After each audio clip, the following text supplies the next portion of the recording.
Berdoa dulu dengan grup anggota dari universitas tadi. Nah, salah satu dari anggota universitas tadi itu ada yang pingsan.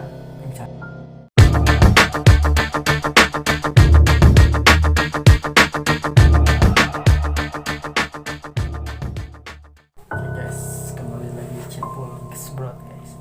Di konten kali ini saya mau menceritakan sebuah pengalaman mistis sahabat saya waktu naik ke gunung mana Pak? Gunung Cikuray. Cikuray. Waktu itu abang naik berapa orang? Jadi gini, saya naik itu bersama 3 teman saya ya. Ya. Si Jack, Emon, sama si Ude. Ya, pas abang di situ naik berempat, apakah ada rombongan lain gitu? Apa cuma rombongan abang doang yang mau camp di Cikuray? Nah, tadinya cuma rombongan saya doang, 4 orang yang mau nanjak. Cuman saat kita istirahat sama makan-makan, itu ada rombongan dari Universitas di Bandung yang baru datang. Nah, kita memutuskan untuk bareng gitu naiknya. Nah, kira-kira Cikuray itu pan ada berapa pos ya bang? Korea itu ada 7 pos. 7 pos. Kalau di perjalanan pan ada 7 pos ya bang. Di perjalanan apakah abang menemukan ya seputaran mistis-mistis itu apa enggak gitu bang? Nah, ini kan waktu itu kita mulai nanjak itu pukul jam 5 kurang lah kita berangkat. Nah, saat kita berdoa dulu dengan grup anggota dari universitas tadi.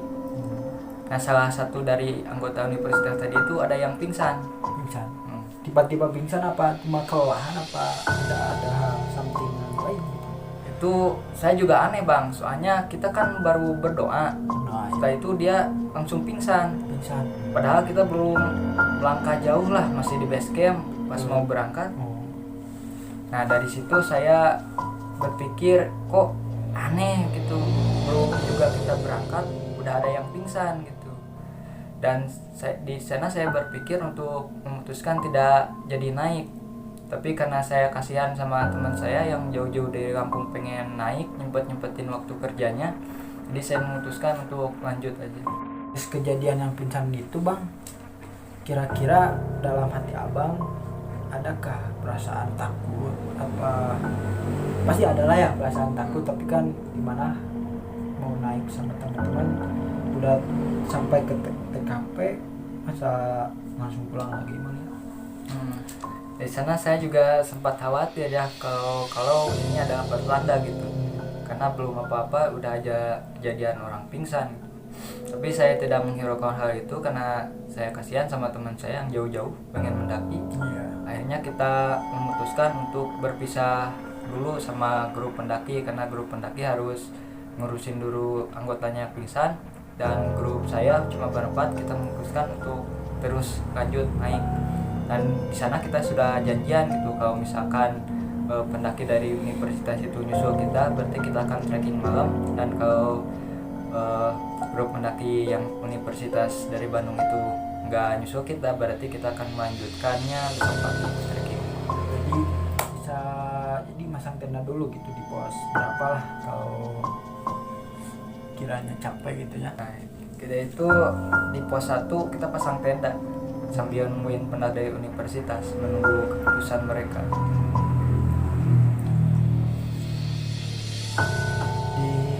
Iya bang, saya juga pernah ke Cikuray gitu ya bang, masalah mistis gitu. Tapi abang dari pos pertama kan udah merasakan hal-hal yang tidak enak gitu ya.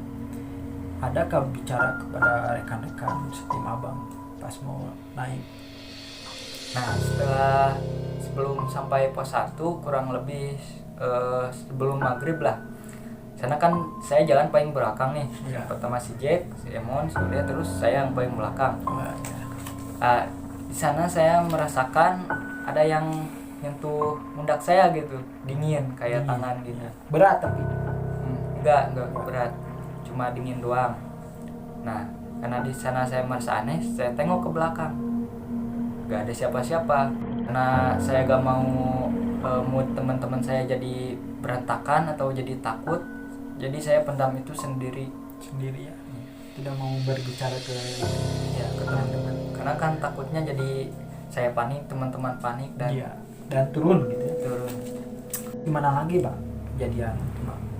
Nah setelah kurang lebih maghrib lah, Maghrib. kita sampai di pos 1, kita buka tenda, kita makan, kita minum, kita sholat, kita santai-santai dulu sambil nungguin pendaki yang dari universitas itu. Nah tapi di sana ada kejadian yang janggal bang. Apa itu bang kejadian? Saya mendengar ada suara ketawa anak kecil. Anak kecil. Sekarang logikanya gini, anak kecil mana yang maghrib itu ketawa-ketawa di tengah gunung bang, Iya. tengah hutan. Iya. Nah tapi yang anehnya yang dengar itu bukan cuma saya doang bang, Yang lain juga. si Jack juga benar, jadi sedangkan si Emon sama si Ude enggak. Dari pos 1 abang naik ke pos 2 selanjutnya lah. Dari jam berapa bang? Bang udah maghrib, stay dulu di pos 1. Ya. Langsung berangkat lagi jam berapa? Nah kita itu sambil nunggu keputusan pendaki dari Universitas Bandung itu. Iya. Saat kita makan kurang lebih isya lah, Bisa. mereka datang menyusul dan mengajak kita untuk trekking malam bareng setelah isya. Dan singkat cerita kita pun berangkat seperti biasa, kita bareng-barengan naik ke atas. Nah, gak jauh dari pos 3, karena teman-teman dari universitas itu ada yang kakinya udah dioperasi, jadi dia gak bisa jalan terlalu lama, jadi sebentar-bentar kita istirahat, bentar-bentar kita istirahat. Nah pas istirahat itu saya kan sama si Jack sama si Emon itu kita bertiga rokok-rokokan lah gitu. Wah, Saya sebat gitu. sebat-sebat dulu. Nah di pinggir jurang itu ada sosok putih yang melayang bang. Melayang. Itu apakah terlihat jelas bang? Apa cuma bayang-bayang saja gitu?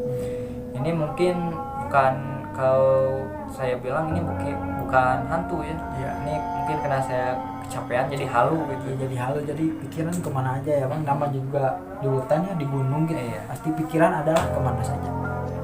Dari pos 3 bang ke pos 7 itu perjalanan pasti jauh lah, kira-kira berapa jam gitu bang? Kalau pastinya sih saya nggak tahu ya, karena saat itu saya nggak lihat-lihat ya, saya cuma fokus menikmati perjalanan saya. Kalau cerita selanjutnya gimana bang? Setelah saya melihat bayangan putih tadi, Ya. teman-teman dari Universitas Bandung itu mengajak kita untuk melanjutin perjalanan. Namun saat itu saya bangunin dulu si Ude karena dia ngalangin jalan pendaki, dia tidur di jalan pendaki. Oh mungkin dia lelah kali ya bang. Iya, Aduh. karena baru pertama kali dia naik gunung gitu. Nah setelah itu kita jalan sampai pos 5. Di pos 5 kita berdiskusi sama grup pendaki yang di Bandung itu agar kita melanjutkan perjalanannya jam 3. Nah jam 12 sampai jam 3 kita istirahat, jam 3 kita ngejar sunrise. Ada kejadian aneh lagi gak bang? Pan tadi kata abang di pos 3 ya melihat ada sosok putih apalah itulah ya. Tak dari situ ada nggak kejadian yang lebih serem gitu dari? Nah kejadian yang paling saya takutin tuh ya sampai di pos 5. Pos 5 Ya saat itu kita kan bangun tenda, ya. teman-teman yang lain udah tidur, cuma gua sama si Jack doang yang belum tidur karena kita kedinginan. Ya. Nah setelah itu si Jack pakai jas hujan, lalu dia tidur, lalu gue juga pakai 2 jaket, terus gue tidur. Nah jam 12 gue tidur, setengah 2 gue bangun. Gue kebangun sama suara yang ngelilingin tenda 2 kali. 2 kali itu mah. Iya. Nah itu suara langkah itu dibarengi kayak suara orang tidur gitu, jadi cep cep cep. Oh sambil ada ngorok-ngorok gitu. Ada suara ngorok. Kalau misalkan itu babi ya bang, Iya.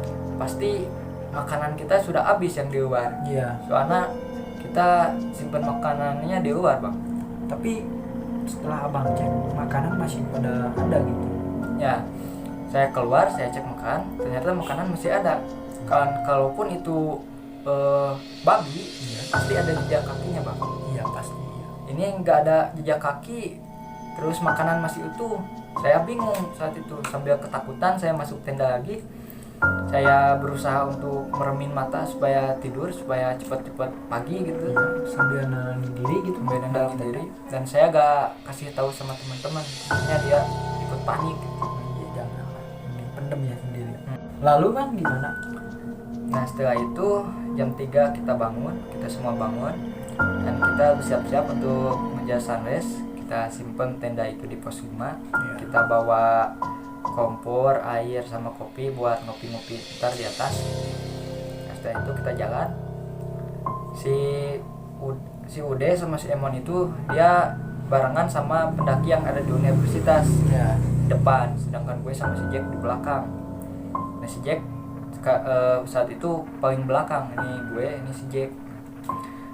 Lalu gue lihat ke belakang si Jack, dia itu kayak orang yang mau sakit gitu.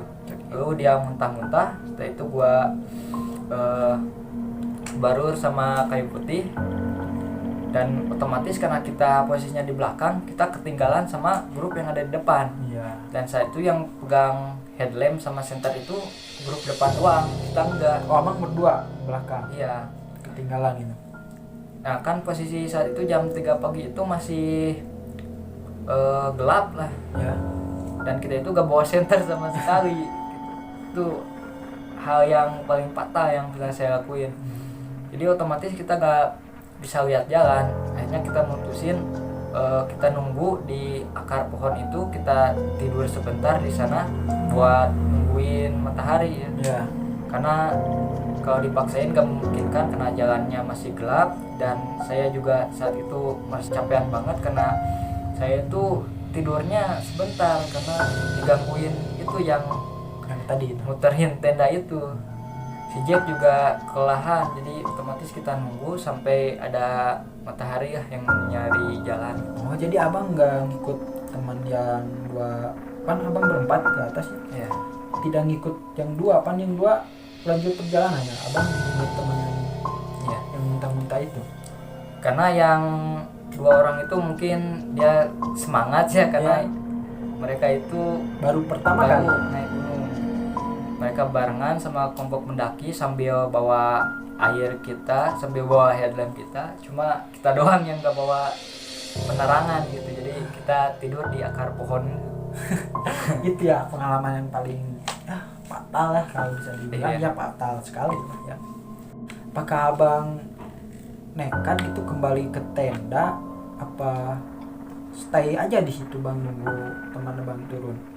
Nah, dari itu gini, karena yang pertama kan si Jack yang sakit dulu, dia muntah. Ya. Setelah gue nemenin si Jack, giliran gue yang sakit. Nah, gue itu sakitnya itu bukan muntah bang, tapi gue cuma kelelahan karena kurang tidur. Akhirnya gue tidur di akar itu karena gak mungkin kan kembali ke pos 5, udah jauh gitu. Dan gak mungkin juga ke puncak karena hari masih gelap. Akhirnya kita menunggu sampai matahari itu ada. Dan setelah ada matahari, kita lanjutin perjalanan nyusul teman-teman kita. Dan setelah sampai puncak, biasalah kita video-video, foto-foto gitu. Adakah kejadian lebih mistis lagi ketika Abang berdua di situ? Nah, kejadian di mistis di puncaknya itu nggak ada sih. Nggak ada. Cuma kita foto-foto, lalu kita kembali ke bawah. Nah, saat kembali di bawah itu kan ada pendaki dari Universitas Bandung itu yang nggak ngejar sunrise gitu. Jadi dia cuma jaga tenda.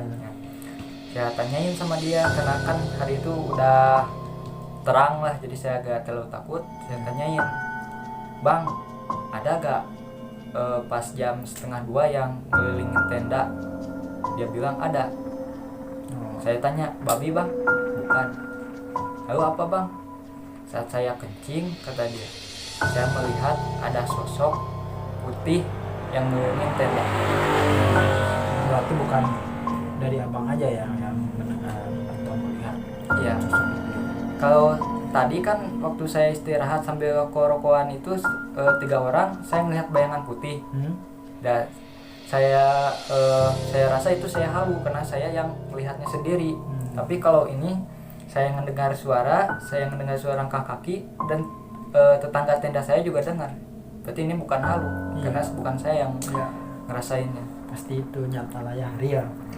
Dan si abang itu kata setelah lihat bayangan putih, dia langsung masuk ke tenda, dia gak berani keluar. Dia takut kali ya. Takut ya. Nah, jadi gimana lagi bang? Nggak? Apakah abang nunggu teman dari atas yang berdua itu turun langsung packing pulang apa gimana bang? Pas santai-santai dulu di situ. Jadi saya itu kan berhasil nyusul teman saya di puncak Oh berhasil abang? ya, jadi saya foto-foto langsung saya pulang itu berempat, Ya. karena teman-teman yang dari universitas itu mereka masih mau santai-santai di sana, karena kita juga kan ada teman yang kerja, jadi harus cepat-cepat turun gitu karena besoknya kerja. Nah, oke bang, ini terakhir ya dari saya.